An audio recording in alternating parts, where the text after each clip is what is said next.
Hey, welcome back to our show. You know, especially here in Seattle, there are a lot of different opinions on how to help the unhoused in our community. And our next guest has some food for thought on this topic because he himself grew up in child poverty in New York City.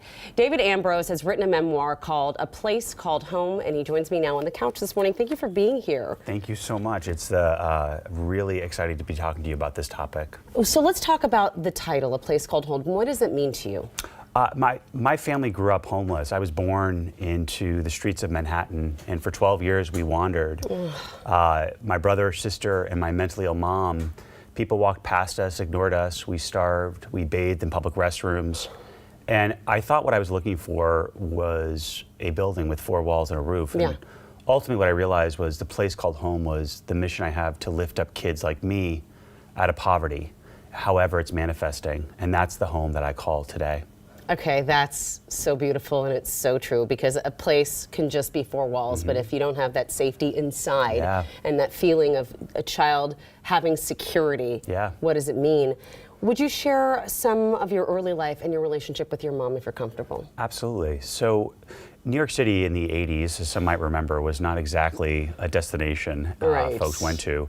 It was violent and miserable, and we just kept moving from Grand Central to the Port Authority to parks to the nooks and crannies of public libraries, and endlessly moving, endlessly hungry. And all around us, there's just opportunities for violence. There were folks suffering from mental health issues. There was crack epidemic, and there was men all over the place that were suffering from a pandemic we didn't understand yet. Right. It was a very vile place to live in at that time. A pandemic that no one realized and didn't want to talk about. As you began to grow up, did you, I know social services was probably not at its best form in New York then, but tell us, did you experience foster care at that time when you were living with your mom? No, you know, we entered foster care around 12. I was 12, my brother was 13, and my sister 14. And we went into foster care, and I had a harsh lesson. I learned very quickly that hell had a basement, and I was going into it. Whatever my mom's violence was, which was often, she loved us. And the reason the 3 of us have graduate degrees and healthy, thriving families is her imperfect love. But foster care, except for one foster family, was a brutal education for me, brutal. Went through efforts to make me not gay, went through juvenile delinquency for no reason, and moved around entirely too much. And I made it out and made it today, not because of, but in spite of. In spite of. You're giving me chills with the amount of strength that you have, and that the fact is that you're not staying quiet. You're saying, I'm gonna use this to help educate others. What are your thoughts on the state of child poverty and the unhoused today? I could not be more bullish on the progress we've made. I think if we can constantly yell fire, the public is not going to run into the building. We have to pay people to do that. We have to realize how much progress we've made. In my lifetime, we've more than halved the number of kids living in poverty. We denigrate the government, but we are the government. Government is a description of a sandbox that we create so we don't kill each other.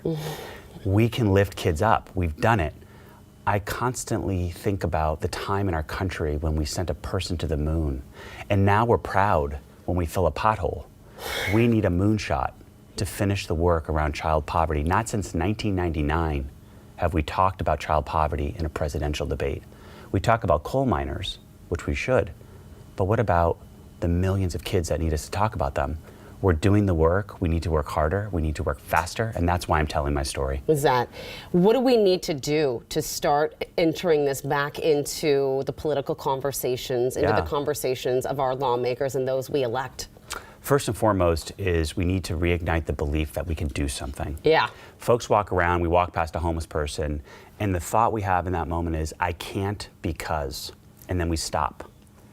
You may not be able to lift that person out of poverty. You may not have the solution to pull 8.4 million children out of poverty. But don't stop there. What can you do? I can't do X, but I can Y. So first, for instance, what is your school that your kids go to doing to integrate foster kids when they show up? Ask a question. Show up at a meeting. Educate yourself about what's going on in your community. First and foremost, the lowest barrier to entry is to care. And from there, you can escalate up. Right now, I'm running a campaign with a nonprofit I started called Donate Your Small Talk. What is that? Instead of us thinking that everyone has to save everybody, which seems overwhelming, what if we just lowered the barrier to entry and just started talking about it? So for instance, when I donate my small talk, I say, hey, did you know Coco Chanel, Willie Nelson, Cher, Steve Jobs adopted in foster kids? And people are like, what? I'm like, I know. You didn't think that, did you? But we've changed the world, and we donate our small talk.